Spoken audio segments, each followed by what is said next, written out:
Olá, turma! Estamos de volta aqui com esse vídeo, a parte 2 da aula de alterações contratuais. No primeiro vídeo, nós vimos as características gerais das alterações contratuais, que são ausência de prejuízo e mútuo consentimento.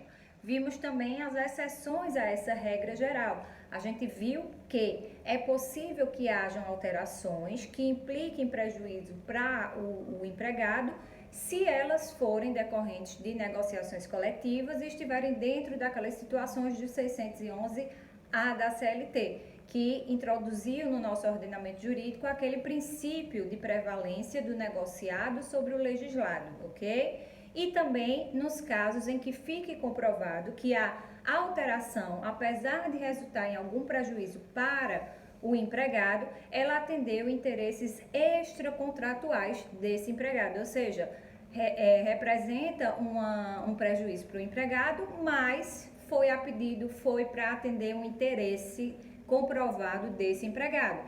O exemplo que eu falei para vocês, um empregado que decide fazer um curso superior e ele não tem mais condições de trabalhar 8 horas por dia, então ele vai negociar com seu patrão para reduzir a sua jornada de trabalho, reduzir o seu salário, em decorrência desse novo projeto de vida dele, que seria fazer um curso superior. Então percebam que existe um interesse extracontratual que pode ser devidamente comprovado que aquela alteração ela aconteceu para atender única e exclusivamente o interesse do empregado, tá? Também a gente falou daqueles empregados hipersuficientes, que eles podem realizar aquelas negociações que estão no 611-A através de acordos individuais. E quais são os empregados hipersuficientes?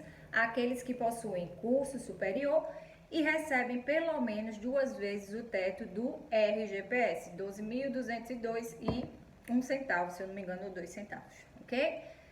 Mas nesse vídeo específico eu quero conversar com vocês sobre 2 súmulas do TST, que é a súmula 51 e a súmula 372. Essa súmula 51, ela vai fazer referência ao regulamento empresarial, tá? E a súmula 372 tem um ponto fundamental que fala da estabilidade financeira. Na súmula 51 do TST, eu trouxe aqui para a gente analisar por quê. A gente tem, na redação da súmula 51, nós temos o seguinte mandamento: as cláusulas regulamentares, ou seja, aquelas cláusulas que estão contidas em regulamentos empresariais, tá certo? Mas antes disso, o que seria o regulamento empresarial?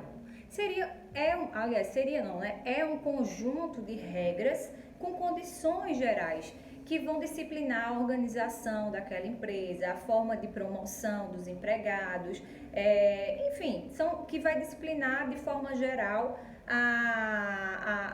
as questões internas daquela empresa, que envolvam todos os seus empresários, ok? Pois bem, esse ato, de acordo com Carla Teresa Martins Romar, ele originalmente, um regulamento empresarial, ele é um ato unilateral do empregador. Então ele vai ser feito, claro, observando os limites legais, né, constitucionais, morais e éticos. Ele vai ser feito exclusivamente pela empresa, ou seja, ele surge como um ato unilateral. Mas a partir do momento que aquele empregado ele adere ao regulamento de empresa através de um contrato de trabalho, seja de forma implícita, seja de forma explícita, não é? Porque, por exemplo, um empregado ele vai ser contratado por uma empresa e essa empresa ela tem um regulamento empresarial. Pode constar expressamente nesse contrato que o empregado vai ser regido por esse regulamento, ou pode ficar subentendido, ser acordado tacitamente, uma vez que aquele regulamento ele existe e ele regulamenta todas as relações daquela empresa, tá? Então, aí ele surge de forma unilateral, mas a partir do momento que existe a adesão do empregado através do contrato de emprego, ele passa a ser um ato bilateral, ok? E de acordo com outro doutrinador, Délio Maranhão, ele diz que a partir do momento em que existe essa adesão do empregado ao regulamento empresarial, aquelas regras do regulamento empresarial, eles passam a ser um direito contratualmente adquirido, tá? De forma expressa ou tácita, por aquele empregado. Pois bem, então nessa súmula 51, ela disciplina o seguinte: as cláusulas regulamentares que revoguem ou alterem vantagens deferidas anteriormente só atingirão os trabalhadores admitidos após a revogação ou alteração do regulamento. Item 2. Havendo a coexistência de dois regulamentos da empresa, a opção do empregado por um deles tem efeito jurídico de renúncia às regras do sistema do outro. Então, pessoal, no item 1 dessa súmula, que ela fala que as cláusulas que revoguem ou alterem vantagens deferidas aos empregados, elas só serão válidas para aquelas pessoas que foram admitidas depois dessa alteração, tá certo? Do regulamento. Então, imagina um regulamento empresarial que concede plano de saúde aos empregados. Então, aquele regulamento, ele disciplina que os empregados vão ter acesso ao plano de saúde de forma 100% gratuita. Então, a partir do momento que o empregado é contratado na vigência deste regulamento empresarial, aquilo ali passa, segundo Délio Maranhão, a ser um direito contratualmente adquirido desse empregado.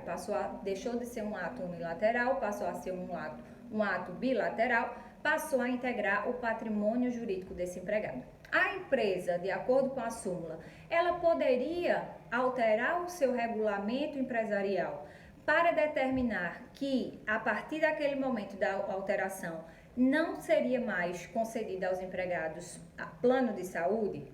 Poderia, tá? Mas de acordo com a súmula, somente os novos empregados, os que fossem contratados após essa alteração, é que seriam afetados por essa mudança. Os antigos empregados continuariam tendo direito ao plano de saúde. Por quê? Porque aquilo ali se integrou ao patrimônio jurídico do empregado. Depois da reforma, né, trabalhista, essa súmula, ela ficou prejudicada. Por quê? Porque lá naquelas disposições do artigo 611-A da CLT, segundo o qual a convenção coletiva e o acordo coletivo de trabalho têm prevalência sobre a lei quando, entre outros, dispuserem sobre. Aí no item 6º, né, no inciso 6º, ele fala do regulamento empresarial. Então, a partir da edição, né, da publicação desse artigo 611-A, que disciplinou que as negociações coletivas iriam prevalecer sobre a lei, sobre os demais instrumentos, né, incluindo o regulamento empresarial, tornou-se possível, através de um acordo ou de uma convenção coletiva do trabalho, as partes, a empresa e os empregados, entrarem em um consenso e determinar que aquela alteração contratual passa a valer também para os contratos que já estavam vigentes, ok? Ah, Marcela, mas vai ser muito difícil um acordo nesse sentido. Vai ser muito difícil, principalmente por quê? Porque quando eu falo em acordo, em negociações coletivas, eu vou ter a presença do sindicato, tá? Então, o sindicato, naturalmente, ele vai trazer uma situação de igualdade, aí uma possível igualdade, né? Não total, no meu ponto de vista, nessa negociação, e possivelmente o sindicato ele não ia abrir mão do plano de saúde dos empregados se ele não tivesse algo em troca, alguma outra vantagem que substituísse esse plano de saúde ou tivesse uma causa justificada para isso. Imagine que a empresa está passando por uma séria dificuldade financeira em decorrência de tudo isso e o sindicato decide, tá? Representando os empregados da categoria, decidem abrir mão dessa vantagem em troca do compromisso da empresa de que, por exemplo, por um ano não realizará nenhuma extinção contratual sem justa causa. Seria um caminho. Ou, ao invés da empresa pagar 100% do plano de saúde, ela pagaria 70%, seria outra situação. Então, enfim, a súmula, né, ela tinha um entendimento, esse entendimento ele ficou prejudicado após a reforma, em decorrência do artigo 611-A da CLT. Então, a partir de negociação coletiva, as partes podem deliberar livremente sobre o regulamento empresarial, retirando assim vantagens anteriormente deferidas aos empregados, mesmo aqueles que já tinham contratos de trabalho vigentes antes da alteração, ok? E a segunda súmula é a súmula 372 do TST.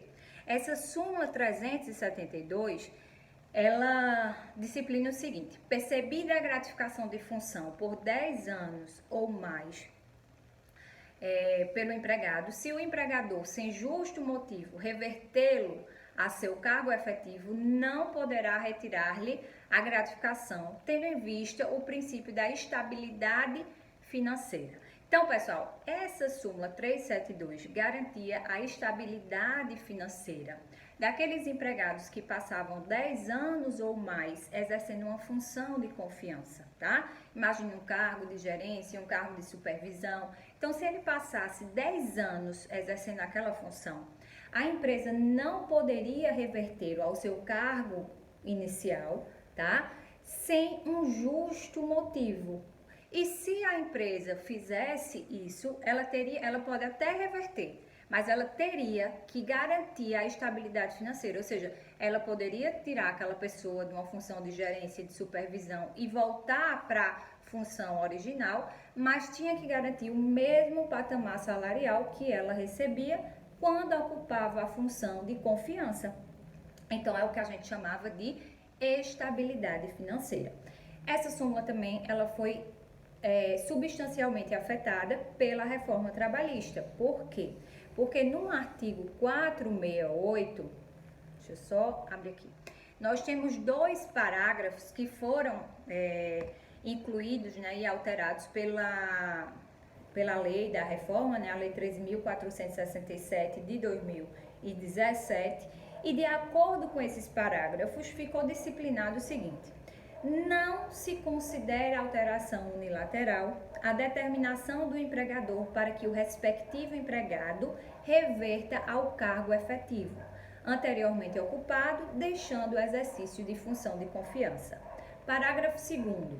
A alteração de que trata o parágrafo 1º deste artigo, com ou sem justo motivo, não assegura ao empregado o direito à manutenção do pagamento da gratificação correspondente, que não será incorporada independentemente do tempo de exercício da respectiva função. Então, percebam que o que dizia a súmula 372 confronta diretamente com o novo texto da CLT. Então, hoje, tá, para aquelas pessoas que implementarem esse requisito, tá? Para quem implementou os requisitos antes da reforma, no meu entender, eles possuem o direito adquirido. Aquele direito, aquela estabilidade financeira se incorporou ao seu patrimônio jurídico. Mas hoje, né, após a vigência da lei da reforma trabalhista, não importa mais quanto tempo o empregado passe na função de confiança. A empresa ela sempre vai poder reverter esse empregado ao cargo de origem sem ter que pagar nenhuma indenização por isso, sem ter que pagar nenhuma estabilidade. E essa reversão pode ser por motivo justificado ou injustificado, tá? Então, praticamente, esse 468, parágrafos 1º e 2º da CLT, eles deixaram a súmula 372 do TST, né, sem efeito, tá? Ela pode ser aplicada a fins de garantir aquelas pessoas que já tinham o direito adquirido, ok? Então, um abraço, até o próximo vídeo.